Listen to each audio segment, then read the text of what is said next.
Hello, my name is C. William Harper, and welcome once again to Purpose Directed Success.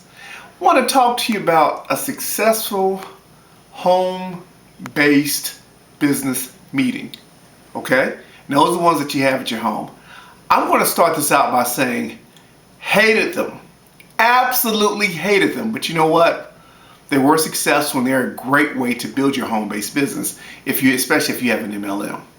Now I have 20 tips on here. I'm not going to go through all 20 by any means, but I'm going to go through some ones that I've learned that used to sink me, really mess me up when I was doing this. And prayerfully, you can learn from my mistakes. And I'm going to tell you this. You definitely want to learn from other people's mistakes because you can't live life long enough to go through all of them yourself. So learn from them. One thing I would tell you that was a big problem when I did it was when I invited guests to a home-based, one of my meetings, when I invited them over to my home, I worried more about the people who weren't there as opposed to the ones that were. Hypothetically, the meeting starts at 6 o'clock. I have 3 people at the meeting, nerd 1, nerd 2, nerd 3, who I really didn't care about. I just had to have over to the meeting just to have numbers. Big mistake. 1, that was disrespectful. 2, that was a jacked up attitude. Because the one that I really wanted there, the important one with the nice car, with the great personality, with all the connections, those were the ones that strode in 10, 15 minutes, 20 minutes late. And what we would do was try to hold the meeting until they got there. Jacked up. Because the message that you're sending is some people are more important than others, and you have no idea of who's going to take off, who's going to take it seriously, who's going to listen, who's going to be coachable. Big mistake. Guys, value everybody's time. Value your time and value the time of the people who came there on time because they're showing you that they respect you and value your time. So just get the meeting started, okay? Number 2, a huge mistake that me and my wife made. My wife loves to cook. And when we would have meetings over our home, she would almost cook, let's call it a dinnerette, almost enough food for a sit-down dinner because my wife said when she entertained people at the house, that's what she wanted to do, and food was one of the things that she wanted to do. And I was like, well, baby, let's not do that. She said, well, that's how I want to do when I entertain guests. Let me be clear. This is not a house party.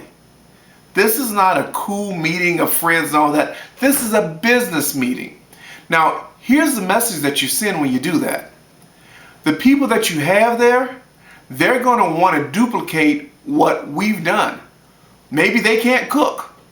Maybe they don't have the financial wherewithal to go ahead and put out a nice lavish spread. Maybe they don't have a house in which they're proud of to put the spread out. Whatever the case may be. Now, I'm not saying not have anything. Maybe you have drinks, maybe you have chips, pretzels, or something like that for snacks, but absolutely not. Do not, and I don't care if that's your preference or not, do not fix a full-fledged big old catered meal or big old meal that your family fixes and all that stuff because a lot of times that's not duplicated when a lot of folks will not have home meetings because they can't duplicate what you did. One of the last things I'm going to talk about, again, there's 17 other things in here, but the other thing I want to talk to you about is edification and being respectful.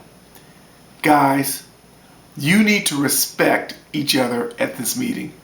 It's a big deal when you have people, let's call them uplines or sponsors or what have you. You want to edify them. You want to act as if not quite they walk on water, but they walk on water. You want the people to know that they're in good hands.